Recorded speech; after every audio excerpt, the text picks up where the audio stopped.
आज हम आपको बताएंगे व्हाट इज़ हाइड्रोस्टैटिक लॉ। तो हाइड्रोस्टैटिक लॉ जो होता है वो क्या होता है। हाइड्रोस्टैटिक लॉ को समझने के लिए सबसे पहले तो देखिए, आपके यहाँ बिहार में गंगा जी हैं। गंगा जी तो बहता हुआ पानी है। आपको कंसीडर करना पड़ेगा fluid at rest, means static fluid. Static fluid में जो गंगा जी का जो पानी है वो कहीं ठहर गया है ना, उसको ही कहते हैं स्टैटिक फ्लूइड। ठीक है, अब इसका क्या डेफिनेशन हाइड्रोस्टैटिक लॉ क्या कह रहा है।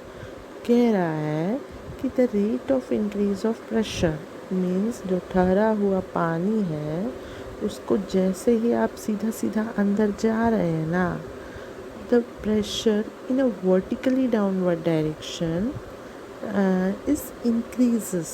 ठीक है, अब गंगा जी का पानी ठहरा हुआ है, उस पानी के जैसे सीधा सीधा अंदर जाएंगे ना तो दबाव जो है वो बहुत बढ़ रहा है। तो आपको पता है कि है ना, बढ़ता है ना दबाव, लेकिन इसको अब हम प्रूफ करेंगे। तो वो कह रहा है हाइड्रोस्टैटिक लॉ कि जो दबाव है वो इतना बढ़ रहा है। कितना बढ़ रहा है, कितना बढ़ रहा है, तो वो क्या बोला है कि वर्टिकली डाउनवर्ड डायरेक्शन में it must be equal to the specific weight of a fluid at that point. मतलब आप जहाँ भी रुकेंगे ना, वहाँ पे जो उसका स्पेसिफिक वेट है, स्पेसिफिक वेट का फॉर्मूला होता है रो जी, डेंसिटी इनटू ग्रेविटी। तो specific weight of a fluid at that point उतना जो है इस इक्वल होगा प्रेशर के। अब देखिए, ऐसे समझ में नहीं आएगा, इसके लिए आपको डायग्राम बनाना पड़ेगा, तब जाके आपको समझ में आएगा। सपोज़ कर लीजिए कि ये एक कंटेनर है या आपके यहाँ का कुछ भी है, एक ठहरा हुआ पानी है। ठीक है, अब इसमें हम क्या करेंगे कि हम करेंगे कंसीडर अ स्मॉल एलिमेंट। ये जो पानी है ना, इसका हम एक छोटा सा एलिमेंट को कंसीडर करेंगे। अब देखे है ना, चावल बनाते हैं तो हम पका है कि नहीं पका है वो पूरा निकाल के चावल को नहीं खंगालते हैं ना, एक दाना लेके चेक करते हैं कि चावल बना है कि नहीं बना है। तो हाँ, यहाँ पर भी हम प्रेशर वेरिएशन निकालने के लिए इस पूरे स्टैटिक फ्लूइड का एक स्मॉल एलिमेंट कंसीडर करेंगे। बुझ रहे हैं ना आप। देखिए फिर क्या करेंगे, हम इसको मान लेते हैं इसका जो एरिया है वो डेल ए है। ठीक है, और इसका ये जो स्मॉल एलिमेंट है इसका जो हाइट है, सपोज कर लेते हैं इट इज़ डेल एच।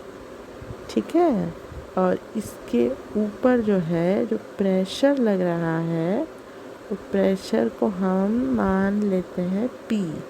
ठीक है, और ये सरफेस है।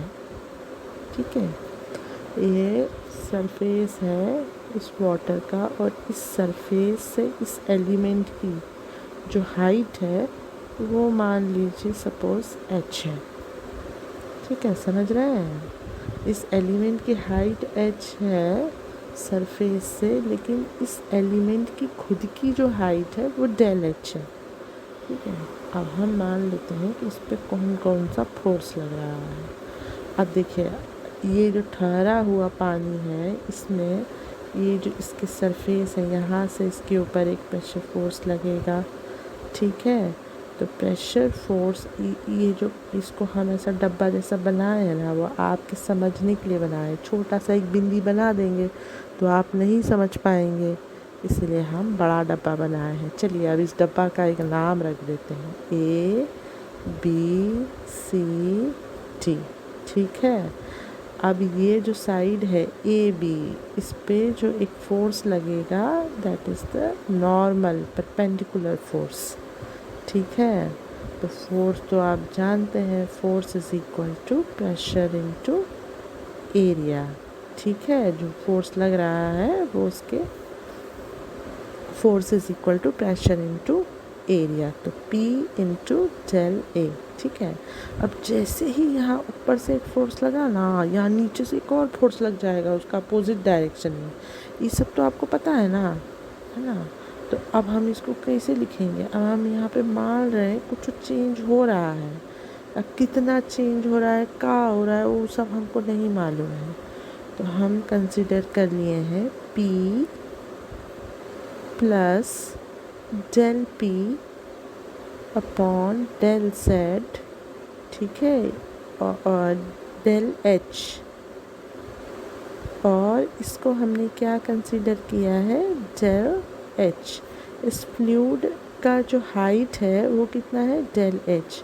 और जो प्रेशर है वो P, और इसके सरफेस से जो इसकी डिस्टेंस है वो कितना है? वो H है, ठीक है। और इस फ्लूइड एलिमेंट की अपनी जो डिस्टेंस है that is the del H, ठीक है।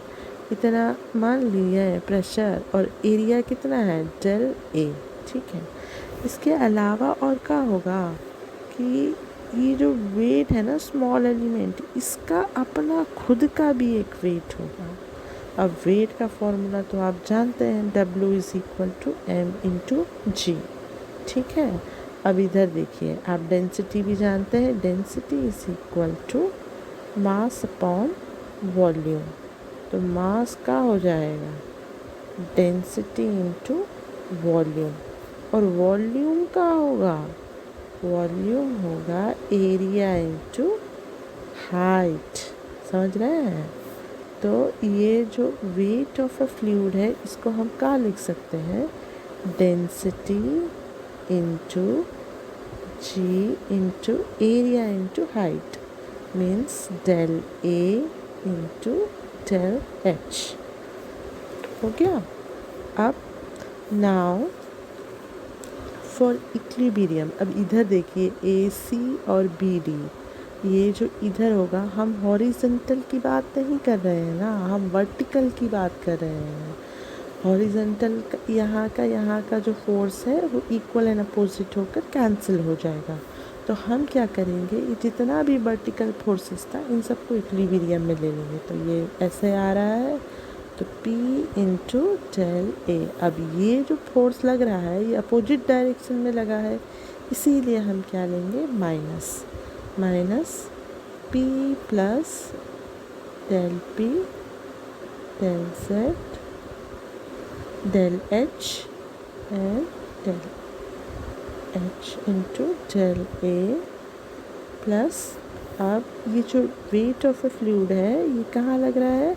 ये ऐसे डाउनवर्ड डायरेक्शन में लग रहा है। ये इसका डायरेक्शन सेम है, तो हम इसको क्या लेंगे? इसको हम प्लस में लेंगे। तो ये क्या हो जाएगा? Rho g del A del H.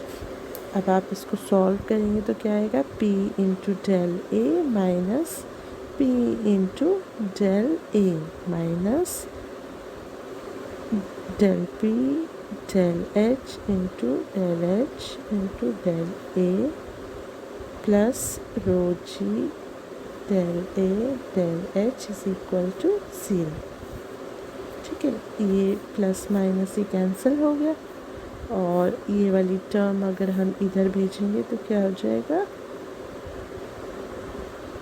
Del H del A is equal to minus rho g del A del H। Minus से माइनस कैंसिल हो जाएगा, डेल ए से डेल ए, डेल एच से डेल टी। तो क्या बचेगा?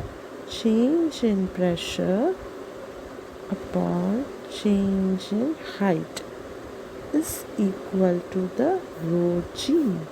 Means जो hydrostatic law जो कह रहा था कि intensity of pressure is increases in vertical downward direction, ठीक है। इंटेंसिटी हाइट के साथ क्या होगा? Intensity of pressure is increases in vertical downward direction and is equal to the specific weight. Rho G क्या होता है? It is a specific weight of a fluid at that point, ठीक है। अब इसको ऐसे कर लीजिए, डेल P रो जी और डेल H। अब हमने तो किया था एक स्मॉल सा एलिमेंट कंसीडर किया था, जब हम इसको पूरा पानी, जितना भी ठहरा हुआ पानी है सबके लिए लेंगे तो ये क्या हो जाएगा, ये हो जाएगा P इज इक्वल, इंटीग्रेशन करेंगे इसका तो ये हो जाएगा P is equal to rho g H. ठीक है, if the specific gravity is constant then P is directly proportional to H. It means the intensity of pressure is increases when we are going in a downward direction. Is directly proportional to H. तो pressure increase होगा जैसे जैसे ही height जो होगी वो vertically downward direction में, जैसे जैसे हाइट इंक्रीज होगी हम अंदर जाएंगे, the intensity of pressure is also increases and is equal to the specific weight of a fluid at that point। ठीक है, तो आई होप आपको ये समझ में आ गया होगा। अगर आपको ये वीडियो अच्छा लगा है तो उसको थोड़ा सा लाइक कर दीजिए। हम कैसे जानेंगे कि हम सही पढ़ाए हैं कि नहीं, जो बताए हैं वो आपको समझ में आया है कि नहीं आया है? कमेंट करेंगे तब ना जानेंगे।